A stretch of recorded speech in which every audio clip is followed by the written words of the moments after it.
बिस्मिल्लाहिर्रहमानिर्रहीम, अस्सलाम वालेकुम जी। मैं हूं आपका होस्ट चौधरी फानज़िल। अपने ऑफिशियल यूट्यूब चैनल पे आपको वेलकम कहता हूं। पाकिस्तान क्रिकेट के लिए बहुत एक सैड, अनफॉर्चुनेट, डार्क डे है। हमने स्पोर्ट्स में देखा कि पाकिस्तान में ग्रेजुअली इस तरह स्पोर्ट्स को ख़त्म किया गया। हॉकी देखी, स्क्वाश देखी और बाकी कुछ गिनी चुनी गेम्स थी जो पार्शियली खेली जाती थी, उनको भी ख़त्म किया गया। ख़त्म कैसे होती है स्पोर्ट्स? जब आपकी विक्ट्रीज उस नेशन से निकलती है, जो एक बॉन्ड होता है, कनेक्शन होता है अवाम के साथ, वो टूटता है और वो स्पोर्ट्स obsolete हो जाती है, ख़त्म हो जाती है।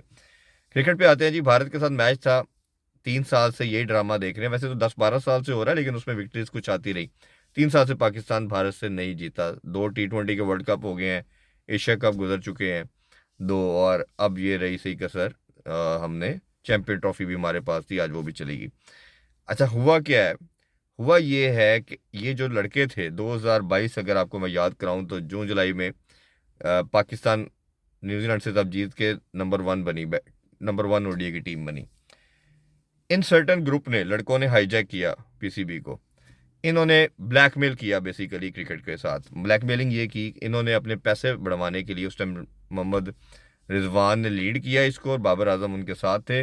इन्होंने कहा जी हमारे पैसे बढ़ेंगे। श्रीलंका टीम गई हुई थी एशिया कप के टाइम, पैसे बढ़ाएं तो खेलेंगे, और इस तरह की कुछ बोर्ड को थ्रेट वगैरह दिए, जो पता चला हमें। 300% पैसे बढ़ जाते हैं जी। चीफ सेलेक्टर जाता है उस टाइम पे, और रिजक अशरफ सब चेयरमैन थे, वो जाते हैं। और वो वीक बोर्ड था, वीक चेयरमैन थे, वो इनकी ब्लैकमेलिंग में आगे डर गए कि ये पता नहीं क्या बड़े चीज़ हैं, बड़े सुपरस्टार हैं, इनकी बात माने। फिर इन्होंने एक बैटल टीम के अंदर शुरू हुआ कप्तानी का, जिसमें बाबर और रिजवान का बैटल शुरू हुआ। ग्रुपिंग हुई, इन्होंने लॉबिंग की, लड़के कुछ इधर कुछ इधर, जो पहले एक दूसरे को सपोर्ट करते थे जी, ट्वीट चलाते थे सोचना भी मना है, हम ही खेलेंगे, किसी और को ग्रुप में नहीं आने देंगे। पहले ये इन्होंने इंटेलेक्चुअल डिसऑनेस्टी इस नेशन के साथ की। फिर इन्होंने ये किया कि आपस में टूट फूट पे आए। जब ये उसमें आए तो इन्होंने ग्रुपिंग की वजह से पाकिस्तान का बड़ा गर्व किया। पाकिस्तान टीम को जो नुकसान पहुंच सकता था उस लड़ाई के अंदर पहुंचा, यानी कि अपनी ज़ात को आगे रखा, पाकिस्तान को पीछे रखा।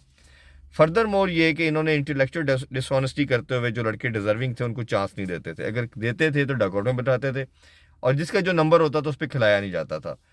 ये कंटिन्यूटी जब चलती है, आप देखते हैं तो टेस्ट में हम हारे, यूएसए से हम हारे, साउथ अफ्रीका से हम T20 टेस्ट में हारे, उससे पहले अमेरिका से पहली दफ़ा हार गए, बांग्लादेश से पहली दफ़ा हार गए, हम आयरलैंड से T20 पहली दफ़ा हार गए, अफगानिस्तान में ओडीआई से पहली दफ़ा हम हार गए। यानी कि वो सब कुछ हुआ पाकिस्तानी क्रिकेट के साथ जो पिछले 6-7 डेकेड में नहीं हुआ। उसके रिस्पॉन्सिबल ये सिर्फ 6-7 लोग हैं, या 10 का आप लॉट लगा लें। अब इनमें से आप ये समझ लें कि जो बड़े आते थे, जो चेयरमैन लेवल पे या बोर्ड के थे, वो भी शायद इनसे डरते थे। एक सर्टन ग्रुप है, इनके एजेंट हैं, वो जो एक दफ़ा बात भी चली थी, वो ही सारा मैनेज करते हैं, एड्स करते हैं, लीग की फिक्र है, लीग के लिए प्रेशराइज करते हैं बोर्ड को, और जो चाहते हैं ये वो करते हैं। इस नेशन ने, ये मैं कहता हूँ हमेशा, इस दुनिया, पाकिस्तान के सबसे ब्लेस्ड लोग हैं, 26-27 करोड़ की आबादी में से ये ब्लेसिंग इतनी बड़ी है, these people are chosen by God, कि टीम में आते हैं। टीम में आते आप देखें कि आपको आज के मैच को अगर थोड़ा सा देखें तो आपने सिंपल कन्वेंशनल क्रिकेट खेल के भारत से नहीं जीत सकते थे। आपको पता था, एक कॉमन सेंस की, मैं 10 दिन से हर शो में बात कर रहा हूँ। आपने चार्ज करना था, अटैक करना था, दिलेरी दिखानी थी। आप बॉल फर्स्ट से लेके आखिरी बॉल तक देख रहे हैं, किसी एक प्लेयर की बॉडी लैंग्वेज, इंटेंट, मतलब जब कप्तान आपका 77 बॉल पे 43-44 करेगा, और जब 125 बॉलें या 150 बॉलें आप हर मैच में, पिछले मैच में 162 डॉट बॉलें खेली, इसमें 150 खेली, और जब 25 ओवर के टाइम के स्पैन गुजरा तो Pakistan has spend 100 dot balls. तो ये आपको बताता है इनकी अप्रोच, कि जब हमने आउट भी नहीं होना और हमने मारना भी नहीं है। तो ये इस कदर क्रिमिनल अप्रोच, मैं ऐसे कहना चाहूँगा कि आप, ये क्राइम है कि पूरी नेशन दुआएं कर रही है, पूरी नेशन आपको सपोर्ट कर रही है, और आप अंदर जाके वो माइंडसेट दिखा रहे हैं कि जिससे पाकिस्तान को जितना नुकसान हो सकता है वो हो। और मैं कहता हूँ गेम का पार्ट है, हार और जीत होती है। दुनिया, हर टीम चैंपियन ट्रॉफी नहीं जीत के जाएगी, 8 में से एक टीम चैंपियन होगी, 7 हारेगी। लेकिन उनकी एक अप्रोच है। इंग्लैंड 350 कर रहा है, ऑस्ट्रेलिया चेज कर रहा है, आपकी बॉडी लैंग्वेज नजर आनी चाहिए। आप ट्राई करते हुए हो सकता है आप 150 पे आउट हो जाए, लेकिन इंटेंट नजर आनी चाहिए। बॉलर इतने पैथेटिक हैं कि हर बॉलर 15-16 जब चाहता है बैटर इनको मारता है, और ये इंडिया वालों ने नहीं मारा, न्यूजीलैंड वालों ने भी आपको ऐसे मारा है। तो ये आपकी गेम सेंस अप्रोच बताती है। ना स्किल है, ना एग्जीक्यूशन है, ना एनर्जी है, ना फिटनेस है और ना इंटेंट है। तो आप बताइए कि ये किस नाम के सो कॉल्ड सुपरस्टार हैं। ये सो कॉल्ड सुपरस्टार अपने पैसे बढ़वाना जानते हैं, ये सो कॉल्ड सुपरस्टार अपने एड्स लेना जानते हैं, ये सो कॉल्ड सुपरस्टार अपनी गाड़ियां लेना जानते हैं, ये so called superstar league cricket खेलना चाहते हैं, ये सो कॉल्ड सुपरस्टार डोमेस्टिक नहीं खेलना चाहते। ये खेलना जो चाहते हैं वो करते हैं, अपनी मनमानी करना जानते हैं। ये पाकिस्तान की प्राइड इनके लिए कोई मायने नहीं रखती। ये सिर्फ इस नेशन का मजाक उड़ाना चाहते हैं, ये अवाम के सेंटीमेंट्स के साथ खेलते हैं। मैं बीइंग ए स्पोर्ट्स जर्नलिस्ट बड़ा नाप तोल के बोलता हूँ। रीज़न मेरा मेरा ख्याल है कि सबसे शायद कम मैंने बैशिंग की जो बात करते हैं, मैंने सबसे कम टीम के लिए किया है। लेकिन आज हमारी जो टीम है वो उस नहज पे आ गई है कि इससे आगे डिजास्टर, इससे आगे कुछ भी नहीं बचा।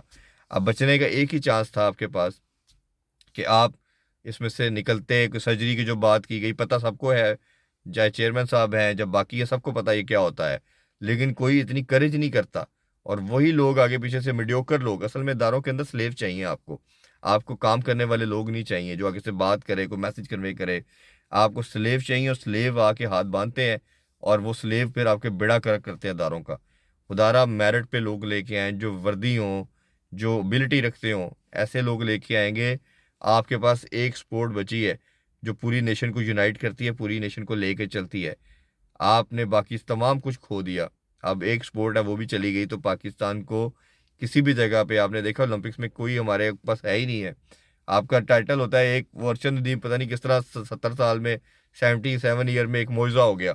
तो मोइज़ों पे ना रहे, खुदारा सिस्टम बनाए, प्रोफेशनल लाएं अगर इस मुल्क को बचाना है। ये एक वन स्पोर्ट नेशन है। 2-2.5 साल से आप इस ट्रैक पे हैं कि क्रिकेट को ख़त्म करना चाह रहे हैं। अवाम आपसे बददिल है, अवाम आज स्टेडियम में भी मैच देखने नहीं आई। अवाम आपको वर्ल्ड वर्ल्ड कप जो यूएसए में हुआ था उधर भी देखने नहीं आई, आई वॉज देयर। अवाम आपको टीवी पे भी अब नहीं देखती। जो थोड़ा सा 30-35 या 50% इंडिया पाकिस्तान के मैच की वजह से जुड़ रही थी, एक खुशी लास्ट रह गई थी कि शायद दे के आप अपने पुराने तमाम जितने थे चीज़ें वो धो देते आज। लेकिन आपने उस पर भी आज अवाम को मायूस किया। रही सी कसर कि आपने एफर्ट भी नहीं की। तो ये मेरा ख्याल है कि बहुत सैड है पाकिस्तान क्रिकेट के लिए। पूरे बॉल फर्स्ट से बॉल एंड तक कहीं भी आप मैच में उनसे आगे नहीं आए, हर स्टेप पीछे रहे। भारत ने कोई अच्छी क्रिकेट नहीं खेली, उन्होंने सिर्फ कन्वेंशनल क्रिकेट खेली, मेरिट पे क्रिकेट खेली। आप गंदगी वाली क्रिकेट खेलते रहे, पैथेटिक अप्रोच के साथ जाते रहे, गेम सेंस ना दिखाते रहे। और जो इंटेंट है सबसे इम्पोर्टेंट, जो गेम अवेयरनेस और इंटेंट की बात की जाती है वो आप में है ही नहीं। तो मेरा ख्याल है कि आप जो अब लास्ट 2-3 टीयर की टीमें हैं, वेस्ट इंडीज़, अफगानिस्तान, बांग्लादेश उसके साथ सिर्फ खेल सकते हैं। ये जो 4-5 टीमें हैं, Australia, England, New Zealand, south Africa, India, ये आपसे बहुत आगे चली गई है। ये अब आपको कुछ सोचना पड़ेगा, देखना पड़ेगा। अदरवाइज जिस ट्रैक पे आप चल रहे हैं ये बहुत बड़ा डिजास्टर की तरफ जा रहा है। ऑलरेडी हो चुका है, 80% तो हो चुका है। बट ये जो भी कहीं कहीं छोटी छोटी विक्ट्रीज मिल जाती है ना, पहले होता था हारते वन ऑफ थे, अब विक्ट्रीज वन ऑफ मिल रही हैं। तो ये वन ऑफ विक्ट्रीज भी अब आगे नहीं मिलेंगी कि आपने इधर बैरियर ना लगाया, इन चेयरों को बाहर ना निकाला, अच्छे लोग ना लाए, आप नए के साथ हार जाएं। ये कौम एक्सेप्ट कर लेगी, कल को वो ठीक हो जाएंगे। इनके अंदर अर्ज ख़त्म हो गई है। ये ना कोई किंग है, ना कोई ईगल है, ना कोई शहीन है। इनके अंदर अर्ज ख़त्म हो गई है, स्किल ख़त्म हो गई है, इनके अंदर फिटनेस नहीं है। ये पैसे कमाना चाहते हैं और ये सिर्फ 4 ओवरों की क्रिकेट खेलना चाहते हैं। हर उसमें भी इनकी परफॉर्मेंस हम सबके सामने है। आई मीन टू से लीग खेलना चाहते हैं। इनको लीगों की इजाज़त दें, इनसे हाथ जोड़ें, इनसे माफ़ी मांगें कि हमने आपको बहुत वैल्यू किया, आपने कौम को मायूस किया, हमारी जान छोड़े। हम नए लड़कों के साथ, नए बच्चों के साथ साल 2 साल में कहीं ना कहीं आई एम प्रिटी श्योर खड़े हो जाएंगे। तो this is a time for wakening call for everyone. अब एज ए नेशन स्पोर्ट की वजह से शायद हम खड़े हो जाए और इसको बचा लें। मैं बार बार रिक्वेस्ट कर रहा हूँ, जो भी हेल्म ऑफ अफेयर में है, चेयरमैन साहब से रिक्वेस्ट कर रहा हूँ, पैटर्न चीफ, प्राइम मिनिस्टर है उनसे रिक्वेस्ट कर रहा हूँ, इवन आर्मी चीफ से भी मैं कह रहा हूँ कि इस जहाँ बाकी चीज़ों को आप देख रहे हैं, इस स्पोर्ट की तरफ ध्यान कर लीजिए। इसका बहुत बड़ा नुकसान होने जा रहा है और ऐसे चेयरों से जो इसको नुकसान पहुंचा रहे हैं जान छुड़ा दें। मेरिट पे लोग लेके आए, कुछ नहीं करना था। पूरा पाकिस्तान कहता रहा स्पिनर 2 डाल लें, ओपनर रेगुलर डाल लें, नहीं डाला गया। और जो थे उनकी अप्रोच भी पहले मालूम थी कि वो किस अप्रोच के साथ और क्या करना जा रहे हैं। रिजल्ट आपके सामने है। बहुत बहुत दुख वाला दिन, बहुत सैड डे। और अनदर सैड डे। और हर इवेंट के साथ हर साल आईसीसी इवेंट में हम उनसे हारते जा रहे हैं। मेरे पास तो शायद आज बात करने का, वीडियो बनाने का भी दिल नहीं था, लेकिन फिर मैंने सोचा कि चले ये जो अवाम के सेंटीमेंट्स हैं मैं अपने अल्फाज के थ्रू हेल्म ऑफ अफेयर में जो लोग हैं, स्टेक होल्डर हैं, उन तक पहुँचाऊँ। और अल्लाह करे, मैं तो दुआ ही कर सकता हूँ कि अल्लाह पाक पाकिस्तान का, पाकिस्तान स्पोर्ट्स का हामी नासर हो, और वो लोग आए जो इस सब झंडे से प्यार करते हैं, जो उसको वैल्यू करते हैं, जो अपनी ज़ात को आगे रखते हैं, सेल्फिश हैं। उनसे हमें खुदारा वो जो भी बड़ा नाम है, जो भी बड़ा है, उससे हमारी जान छुड़ा दे। हाँ, सबसे पहले पाकिस्तान, उसके अलावा कुछ नहीं। अपना बहुत ख्याल रखिए। अल्लाह हाफिज़। पाकिस्तान जिंदाबाद।